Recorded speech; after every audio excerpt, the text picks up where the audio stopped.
చరిత్ర news TV ఛానల్కు స్వాగతం. ఈరోజు వార్తల్లోని ముఖ్యాంశం. అన్నమయ్య జిల్లా లక్కిరెడ్డిపల్లె మండలం శ్రీ అనంతపురం గంగమ్మ జాతర ఉత్సవాలలో భాగంగా అధిక సంఖ్యలో భక్తాదులు అమ్మవారిని దర్శించుకొని కాయకర్పూరం సమర్పించి తీర్థప్రసాదాలను స్వీకరించారు.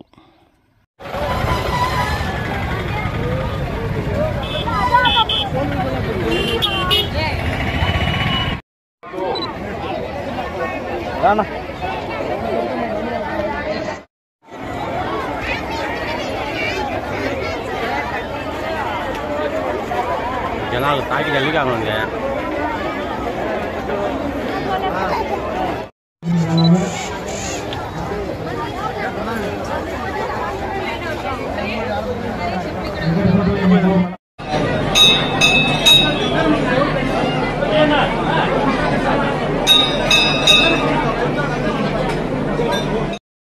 అమ్మవారిని దర్శించుకోవడానికి క్యూ లైన్లో గంటల తరబడి వేసి ఉన్న క్షణాలు ఇక్కడ మనకు దర్శనమిస్తాయి.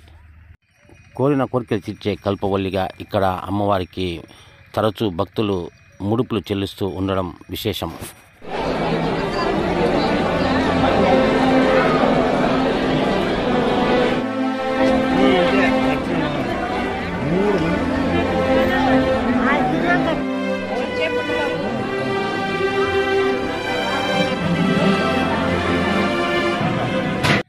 ఆలయ ఎండోమెంట్ ఆఫీసర్ కె శ్రీనివాసులు ఈ సందర్భంగా మీడియాతో మాట్లాడుతూ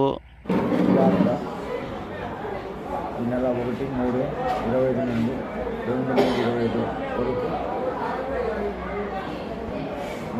జరుగుటగాను కావలసిన ఏర్పాట్లు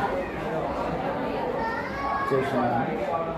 వాటిలో ఆ ఏర్పాట్ల భద్రత సమస్య సమావేశాన్ని మా జిల్లా మినిస్టర్ గారు స్వయంగా పర్యవేక్షణ చేశారు. అందులో భాగంగా మన జిల్లా కలెక్టర్ గారు, ఎస్పీ గారు కూడా శ్రీ అమ్మవారి దర్శనానికి వచ్చి ఏర్పాట్ల గురించి వాళ్ళ సమస్యను గుర్తు చేస్తున్నారు. అందరూ కూడా మంచినీటి సౌకర్యము, క్యూ లైన్, బార్గేట్స్ అన్ని రకాల ఏర్పాటు చేసుకోమని దిశానిర్దేశం జారీ చేసి వాళ్ళు వెళ్ళారు. వాళ్ళ భక్తులకు అనుగుణంగా వాళ్ళ దగ్గర దృష్టిలో పెట్టుకొని పోలీస్ శాఖ దాదాపు 400 మంది స్టాఫ్తో అందరం పర్యవేక్షణ చేసుకుంటున్నాము. ప్రస్తుతానికి ఈరోజు 1వ రోజు ఎండింగ్లో ఉన్నాము. వచ్చేసి మా మన మినిస్టర్ గారు వచ్చారు, రామసారెడ్డి గారు, ప్లస్ వాళ్ళ ఫ్యామిలీతో అమ్మవారికి పట్టు వస్త్రాలు తీసుకొని వచ్చారు. తర్వాత జిల్లా కలెక్టర్ గారు వచ్చారు, వాళ్ళ ఫ్యామిలీతో వచ్చారు. ఎస్పీ గారు కూడా వాళ్ళ ఫ్యామిలీతో వచ్చేసి అమ్మవారి దర్శనం చేసుకొని వెళ్ళారు. మరిన్ని వీడియోల కోసం ఛానల్ను సబ్స్క్రైబ్ చేయండి.